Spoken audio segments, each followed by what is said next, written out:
This is part two to the video that I just did, and Merry Christmas again.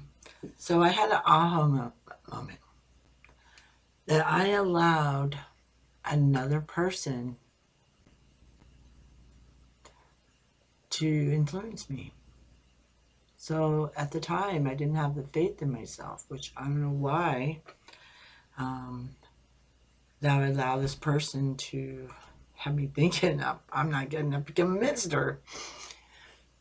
She doesn't know me when I'm not around her. I mean, she doesn't. And that's really sad, huh? At the time, I didn't have that. That I should have just said, excuse me? Who are you talking to here?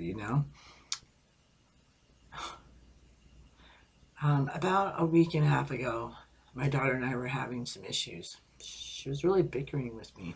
And me too. I mean, it was right after I got fired. And so we're going to the mall. And in the car, she says to me, I don't think you'd make a great psychologist. I'm hurt, you know what I mean? Because when I went back into school, I was going to go in as a psychologist at first and finish my degree. I only have half a year, right? Or a year, I think it was. And so I'm like, well, it's really nice to know you don't have any faith in me. What is your problem? Why are you doing this? And she said, Mom, all the years,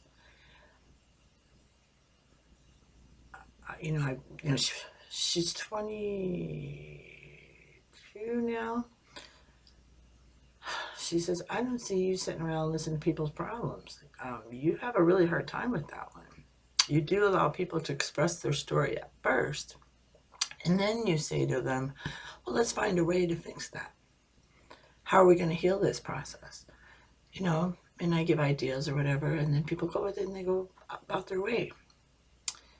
And she said, all the people you helped, even some of my friends, they're successful people. I mean, they're doing good. You gave them confidence in themselves first. I didn't do anything, actually. So I have birdhouses that need to be put together sometimes.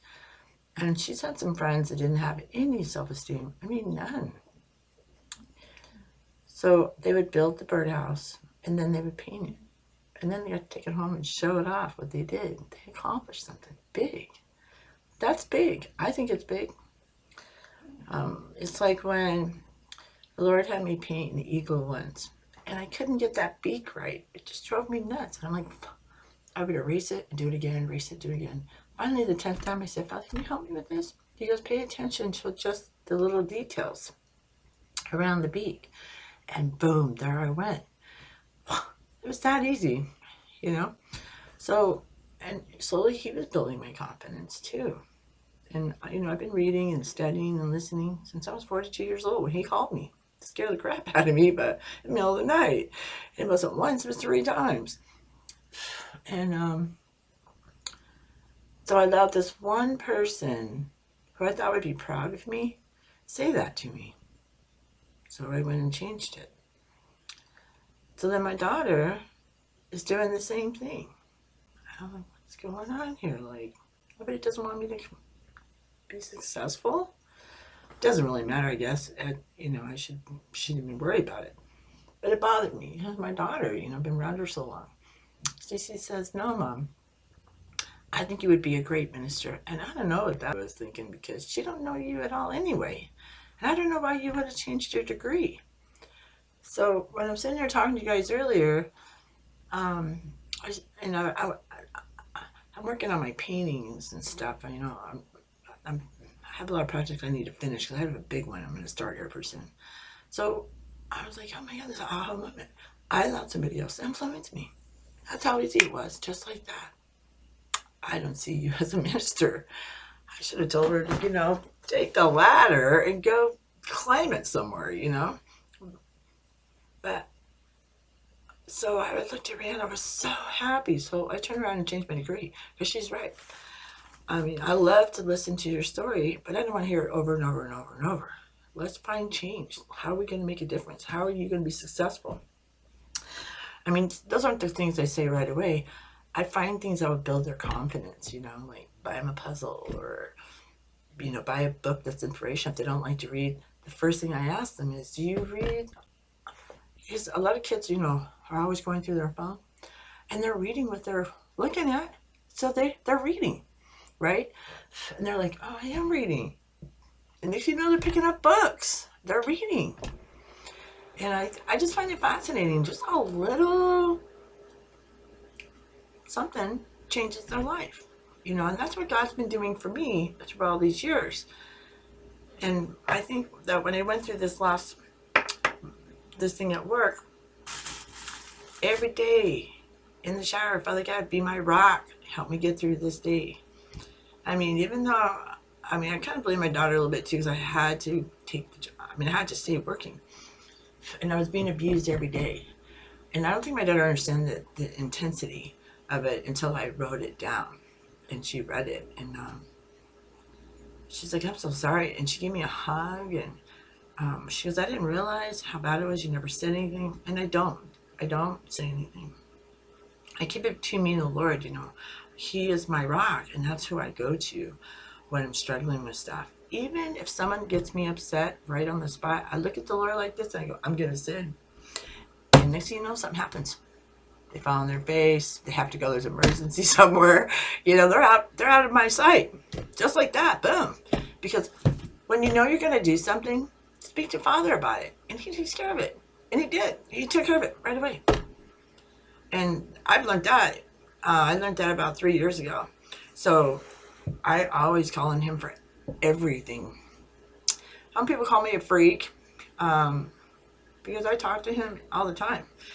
And also, he gives me messages through my mind's eye or through the word in the Bible.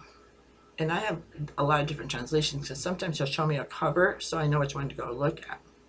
I just open it randomly. Or he'll give me a Psalms or a Proverbs. He'll show it to me. And I'm like, okay, cool, And then when I talk about Father, people think I'm crazy. I know they do. Trust me. But a year later, I'll see them somewhere or in a church or something. They come right up to me apologizing and stuff. Don't apologize to me.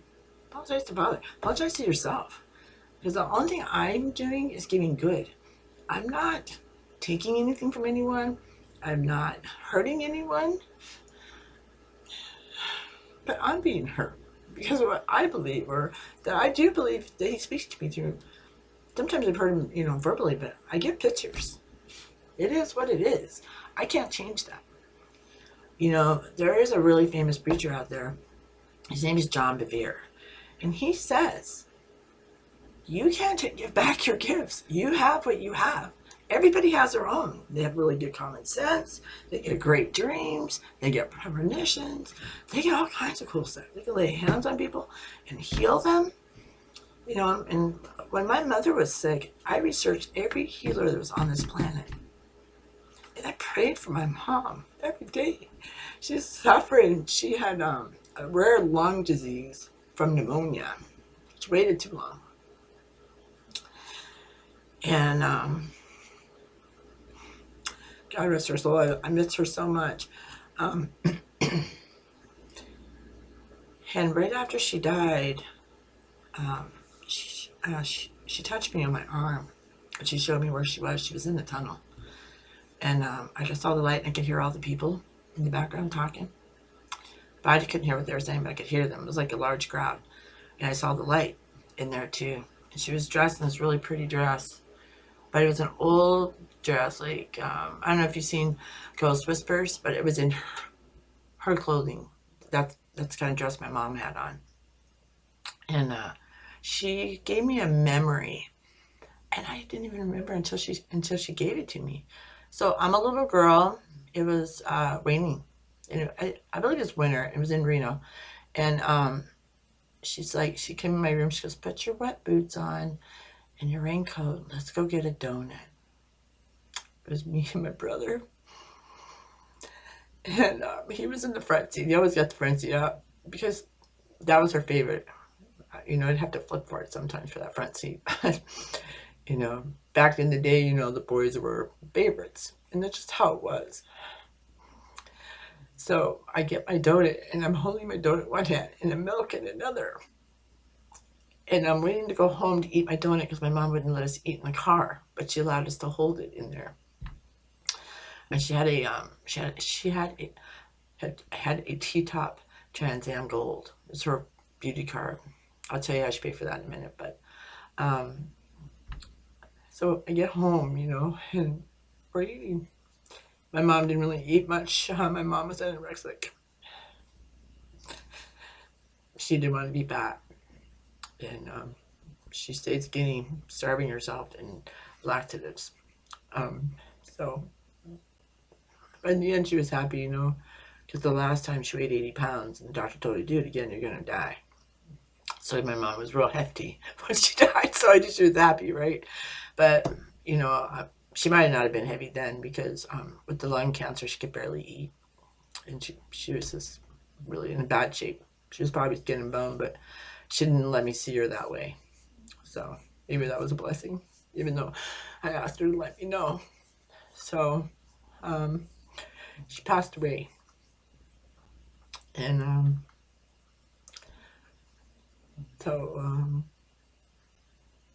then so I go out to walk my dog, and the spirit, the angel of the Lord, St. Michael, says to me, you can't heal something you don't acknowledge. And I understood what he said because for 7 years I did a rosary where the Lord was on the cross, sorrowful passion. And 2 weeks before my mom died, she yelled at me and she said, why do you keep doing that prayer? I don't know, take it up with the Lord. It is what it is, right? And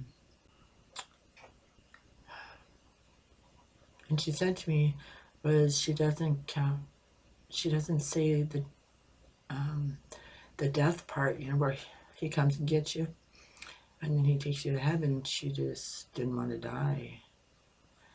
And I told my mom, oh, so she owned some things, and that's why I was doing that prayer, because she didn't do it. Sometimes I even received communion on her behalf. So I was called to do so. So long story short, she told me, she called me up, she says, I finally said that prayer. And I received communion here at the house. And I thank Father for hearing my prayers, because I said, you know what, Father, my mom needs to go home and rest. She's sick. She can't breathe here. Could you please let her know that I'm going to be okay, that you're going to take good care of me so she can move on? So my prayer was answered. It's fascinating. And it was also fascinating to learn that if you don't own what you have, you're not going to be healed from it. I'm going to leave you with that to think about. And I'll probably get back on again a little bit later if something else comes about. But I'm thinking for myself now. My daughter might have told me, hey, no psychology, let's get back to theology, and that's what I did. I registered. But like I said, I ran into it like a hiccup. Gotta wait for tax season so I can get it fixed and get to school. All right, I love you guys. I'll talk to you soon. Bye for now.